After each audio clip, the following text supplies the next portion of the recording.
Hello everyone, आज हम start करेंगे। देखिए 3D का जो चैप्टर है, चैप्टर हम कंप्लीट कर चुके हैं। चैप्टर कंप्लीट करने के बाद अब हमारा फर्ज है कि कुछ प्रैक्टिस क्वेश्चंस भी इस चैप्टर पे लगाए जाएं, ताकि हमारा जो प्रैक्टिस है, जो कंसेप्ट है, वो थोड़े से अच्छे हों, पहले से बेटर हों। तो इसी सीरीज में फर्स्ट क्वेश्चन हमारे पास है, the direction cosines of normal to the plane. इस प्लेन का जो नॉर्मल है, उस नॉर्मल के डायरेक्शन कोसाइंस बताने हैं। तो कैसे बताएंगे? देखिए ये हमारे पास होगा x plus 2y minus 3z is equal to यहाँ पे लिख दिया मैंने माइनस का 4। भाई जब भी आपने डायरेक्शन कोसाइंस बताने हैं नॉर्मल के, तो एक बात हमेशा याद रखिए, इस तरफ जो भी चीज़ आएगी वो हमारे पास यूनिट वेक्टर की चीज़ होनी चाहिए। क्योंकि हम डायरेक्शन रेशियोज लिखते हैं, जो इक्वेशन हमारे पास होती है वो होती है r is equal to P, R into n is equal to P। ये हमारे पास किसी प्लेन की इक्वेशन है, इस तरफ परपेंडिकुलर होता है, ये यहाँ पे जो होता है ये यूनिट वेक्टर होता है। यानी कि यहाँ पे जो भी वैल्यू आएगी वो यूनिट वेक्टर की वैल्यू आनी चाहिए। यूनिट वेक्टर यहाँ पे बनाने के लिए हम क्या करते, किसी भी नंबर का जब आप यूनिट वेक्टर बनाएंगे, उस वेक्टर को उसी वेक्टर के मॉडुलस से डिवाइड करेंगे। तो इसमें हम इसको वेक्टर की इक्वेशन अज्यूम करके इसका मॉडुलस फाइंड आउट करेंगे। इसका मॉडुलस आएगा अंडर रूट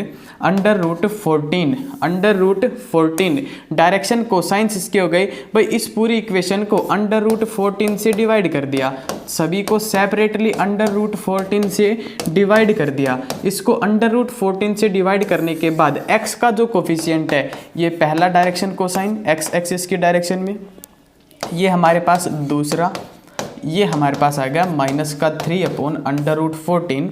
ये हमारे पास इस क्वेश्चन के डायरेक्शन रेशियोज थे, डायरेक्शन कोसाइंस थे। किसके?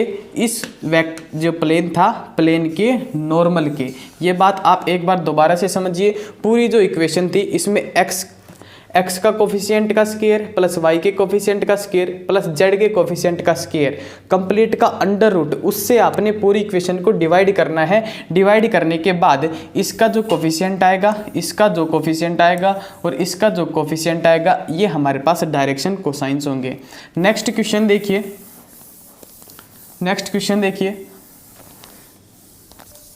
नेक्स्ट क्वेश्चन हमारे पास है, find angle between the lines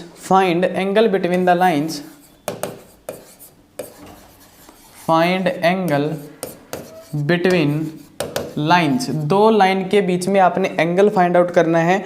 और एंगल देखिए, लाइन की इक्वेशन हमें दे रखी है x minus x plus 1 y minus 2 x plus 1 y minus 2 z plus 3 upon 4।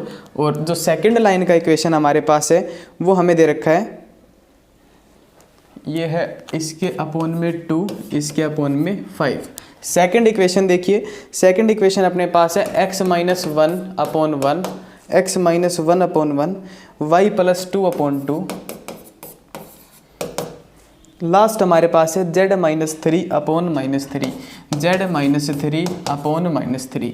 ये दो लाइन हैं, इन दोनों लाइनों के बीच में हमने एंगल फाइंड आउट करना है। किस तरीके से एंगल फाइंड आउट कर सकते हैं, एक चीज़ ध्यान से देखिए। दो लाइन देखिए, कोई लाइन की इक्वेशन है x minus x1 upon a1, y minus y1 upon a2, या फिर इसको लिख देते हैं b1, z minus z1 upon c1। ये पहली लाइन की इक्वेशन है। दूसरी कोई लाइन हमारे पास है x minus x2 upon a2, y minus y2 upon b2, z minus z2 upon c2। इन दो लाइन के बीच में एंगल फाइंड आउट करना बताया था।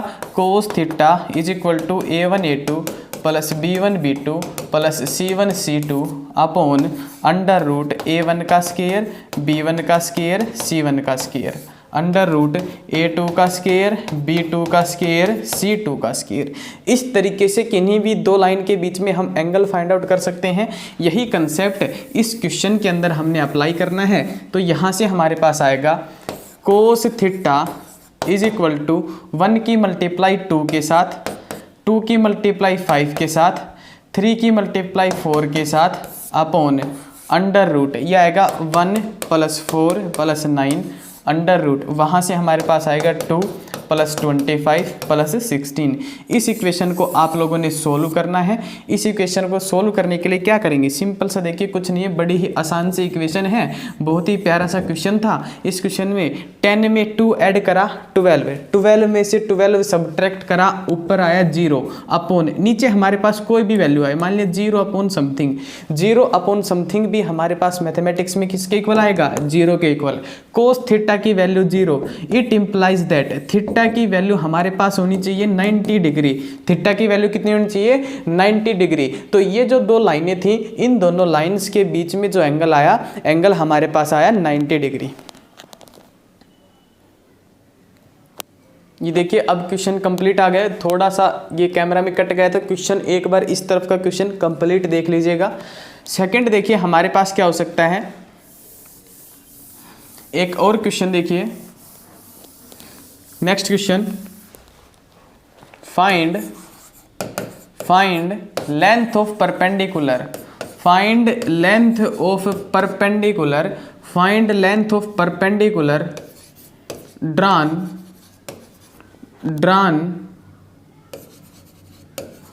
drawn from origin, find length of perpendicular drawn from origin to plane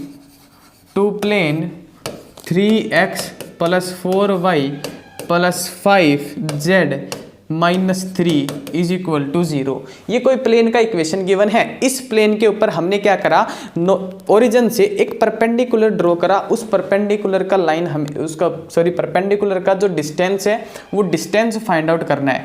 मान लिया ये हमारे पास ओरिजिन है 0, 0, 0, यहाँ पर हमारे पास प्लेन है, ये हमारे पास प्लेन है। इस प्लेन के ऊपर जब हम परपेंडिकुलर ड्रॉ करेंगे तो एक बात ये आप ध्यान से देखिए, मैंने आपको लिखवाया था ax + by + cz + d = 0।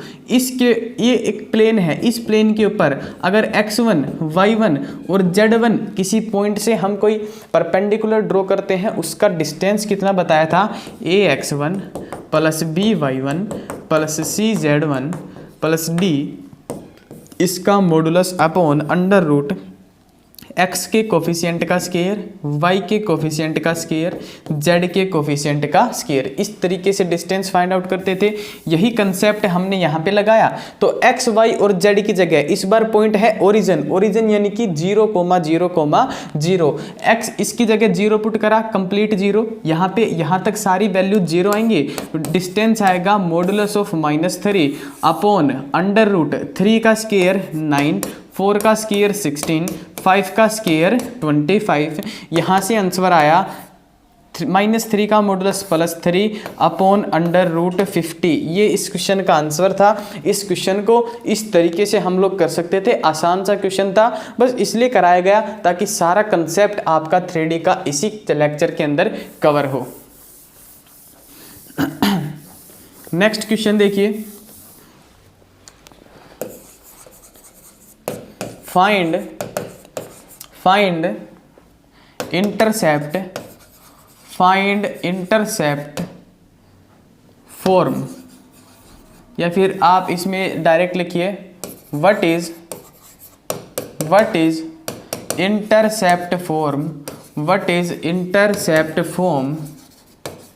Of a plane. किसी प्लेन का इंटरसेप्ट फॉर्म आपने बताना है, यानी कि प्लेन की वो इक्वेशन बतानी है जिसके अंदर आप डायरेक्ट उसके इंटरसेप्ट फाइंड आउट कर सकते हैं।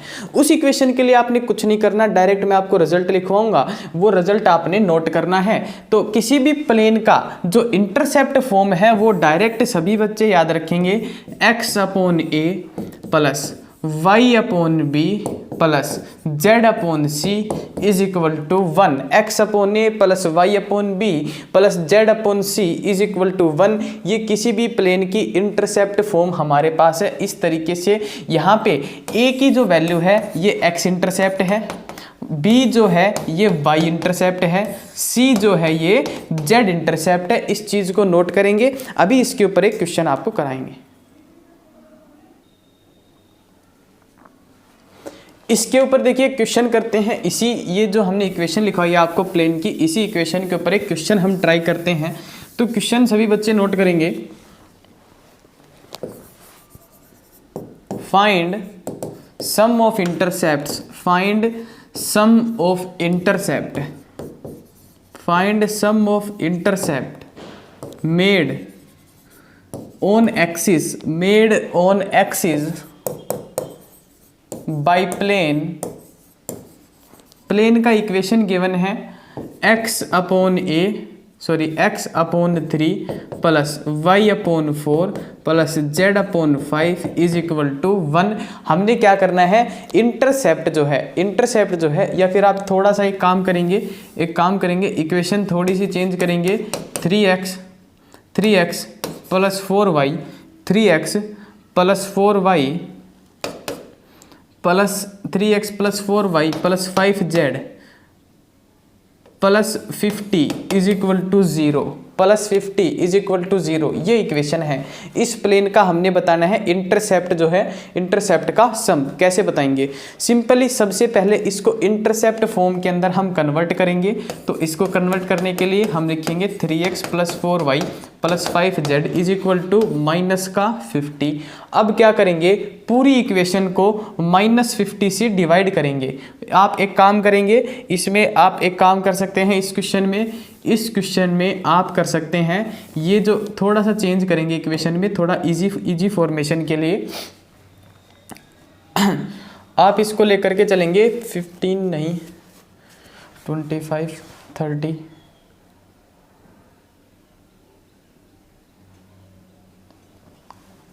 60 प्लस में लेकर के चलेंगे इधर 60 इज इक्वल टू 0। तो यहाँ से इस 60 को जब इक्वेशन के उस साइड लेकर के जाएंगे तो आएगा माइनस 60।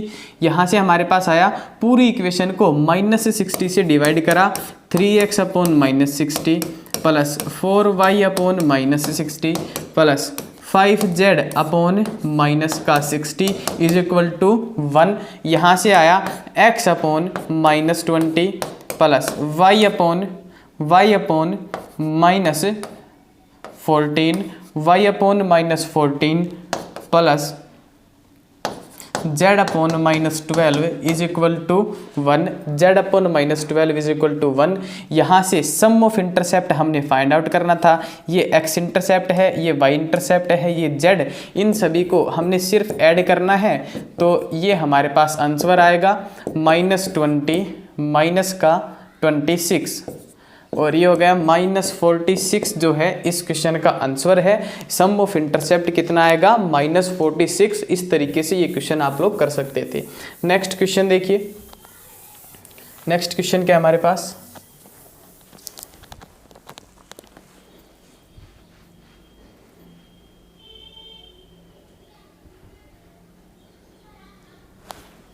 इंटरसेप्ट फॉर्म पे ही है। फाइंड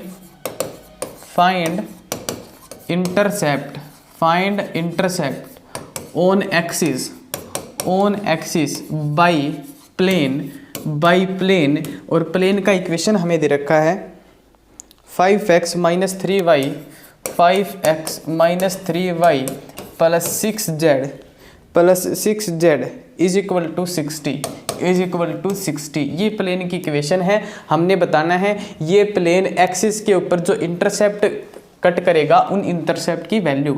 सबसे पहले इसको जनरल फॉर्म में कन्वर्ट करेंगे। जनरल फॉर्म क्या है इंटरसेप्ट की, x upon a, y upon b plus z upon c is equal to 1, यानी कि राइट हैंड साइड में इस तरफ हमारे पास 1 हो तभी हम इसको सोल्व कर सकते हैं। तो इधर 1 का फॉर्मेशन के लिए मैंने पूरी इक्वेशन को 60 से डिवाइड कर दिया। यह आ गया 5x upon 60 minus 3y upon 60 plus 6z upon 60 is equal to 1। इसको x देखिए 5 से 60 को कैंसिल करा, ये 12 माइनस की जगह यहाँ पे क्या करेंगे, प्लस का साइन करेंगे, जो माइनस है माइनस को नीचे कॉमन निकाल लेंगे, माइनस का 20 plus z upon 10 is equal to 1। अब इन्होंने इंटरसेप्ट की वैल्यू पूछी थी, x intercept 12, y intercept -20, z intercept 10। ये हमारे पास इंटरसेप्ट की वैल्यू है। इस तरीके से आप इस क्वेश्चन को सोल्व कर सकते थे। नेक्स्ट क्वेश्चन हमारे पास क्या है, देखिए नेक्स्ट क्वेश्चन हमारे पास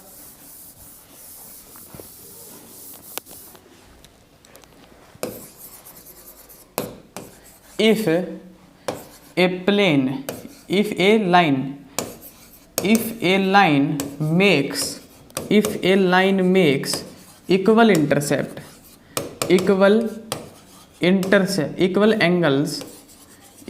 angles with axis then, तो हमने ऑप्शंस चूज करने हैं। ए ऑप्शन है L = M = N = 1/√3।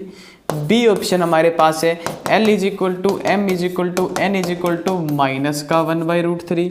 C option हमारे पास है L = M = N = 1/3। और डी ऑप्शन हमारे पास है L = M = N = ±1/√3। यहाँ से आप बताइए किस तरीके से क्वेश्चन को सोल्व कर सकते हैं।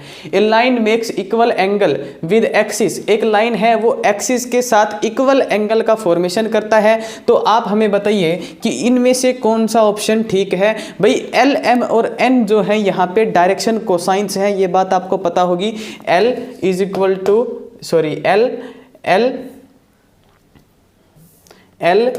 M और N ये क्या है, कोसाइंस हैं, डायरेक्शन कोसाइंस हैं, ये बात सभी को पता है। तो इस क्वेश्चन को सोल्व करने के लिए क्या करेंगे, हमने आपको एक बात बताई कि भाई L² = M²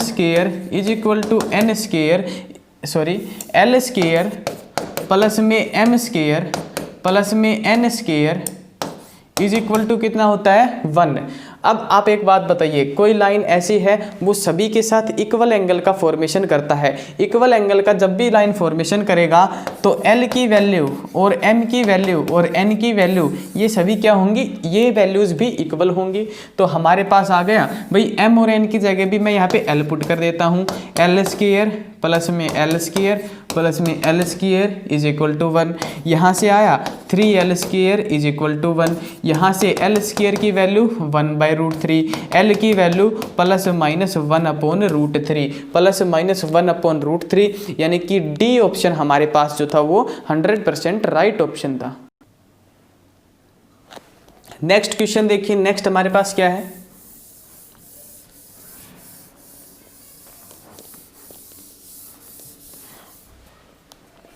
क्वेश्चन देखिए, क्वेश्चन अपने पास है if direction cosines of two lines are, दो लाइन के डायरेक्शन कोसाइन दे रखे हैं। यहाँ पे हम पहली लाइन के डायरेक्शन कोसाइन लिखेंगे, यहाँ पे दूसरी के। तो पहली लाइन के जो डायरेक्शन कोसाइन है वो है 2, 3, -6। दूसरी जो लाइन है उसके डायरेक्शन कोसाइंस है 3, -4, 5। ये दो लाइन है, इनके डायरेक्शन कोसाइंस दे रखे हैं। ये कह रहा है देन फाइंड थीटा।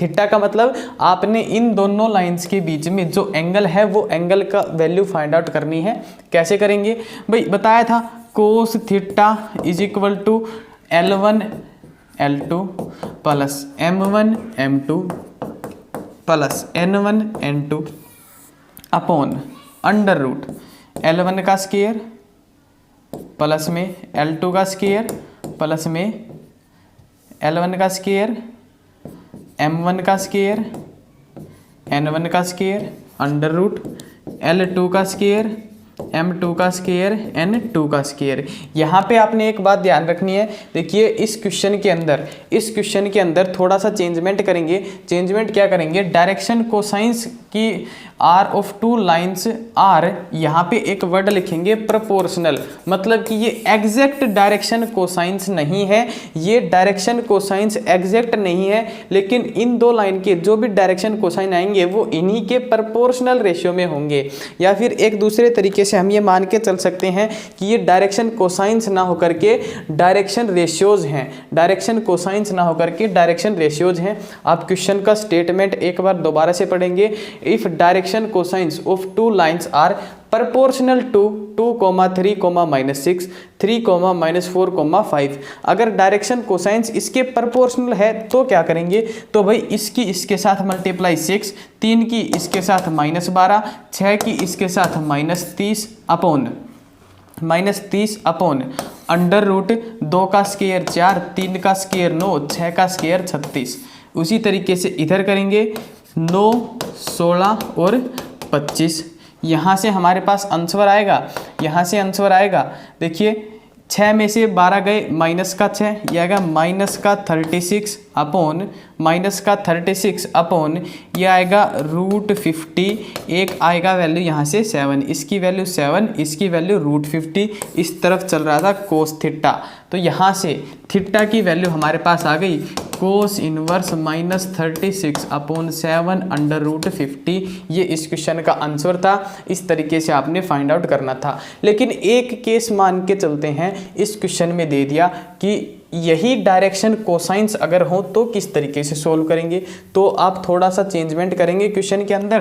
देखिए क्वेश्चन अब दूसरा क्वेश्चन है ये, यहाँ पे प्रोपोर्शनल जो वर्ड था वो वर्ड यहाँ से रिमूव करा गया है। वर्ड रिमूव करने के बाद हमारे पास ये आ गया डायरेक्शन कोसाइंस दे दिए। तो जब भी आपको डायरेक्शन कोसाइंस गिवन मिलेंगे तो आपने फॉर्मूला अप्लाई करना है L1 L2 M1 M2 N1 N2 और इसका मॉडुलस। वही इस क्वेश्चन के अंदर आपने नीचे जो हमने शुरुआत में जो गलती से करा दिया था, स्क्वायर अंडर रूट स्क्वायर से डिवाइड कराया था, वो डिवाइड नहीं करेंगे। तो अब हमारे पास इस क्वेश्चन का आंसर आएगा cos theta is equal to 3 2 6 minus का 12 माइनस का 30। यहाँ से थीटा की वैल्यू हमारे पास देखिए cos theta is equal to minus का 36, कोस थीटा की वैल्यू यहाँ से क्या आ गई -36। देखिए इस क्वेश्चन में थोड़ा सा आपने थोड़ा सा ध्यान से अगर आप यहाँ से देखें, अगर आप थोड़ा सा ध्यान से देखें तो कोस थीटा की वैल्यू -36 आई है, लेकिन हमें पता है थीटा की वैल्यू, कोस थीटा की जो वैल्यू है वो -1 से 1 के बीच में है। तो आपने यहाँ पे लिखना है नॉट पॉसिबल, नॉट पॉसिबल। भाई कोस थीटा की वैल्यू -36 पॉसिबल ही नहीं है, तो इस क्वेश्चन में लास्ट में आपका आंसर क्या आएगा, नॉट पॉसिबल। 4 ऑप्शन आपको एग्जाम के अंदर मिलेंगे। एक ऑप्शन में आपको ये भी मिलेगा theta is equal to cos inverse -36, लेकिन आपने थोड़ा सा अपने दिमाग का प्रयोग करना है और वहाँ पे लास्ट में एक ऑप्शन डी ऑप्शन आपको मिलेगा, नन ऑफ दीज एक ऑप्शन मिलेगा। तो जो डी ऑप्शन हमारे पास होगा आपने डी ऑप्शन करेक्ट करना है। इंपॉर्टेंट क्वेश्चन है। आप जब भी यहाँ से कोस थीटा की वैल्यू फाइंड आउट करें तो एक बात हमेशा से याद रखें कि थीटा की जो भी वैल्यू आएगी वो -1 और 1 के बीच की ही कोई वैल्यू होनी चाहिए। नेक्स्ट क्वेश्चन देखिए, नेक्स्ट और लास्ट क्वेश्चन 3D का लास्ट क्वेश्चन है, इंपॉर्टेंट क्वेश्चन है। बस क्वेश्चन क्या है, आपने डायरेक्ट एक बात याद रखनी है, ये मैं आपको क्वेश्चन की फॉर्म में लिखवा रहा हूँ। इफ ए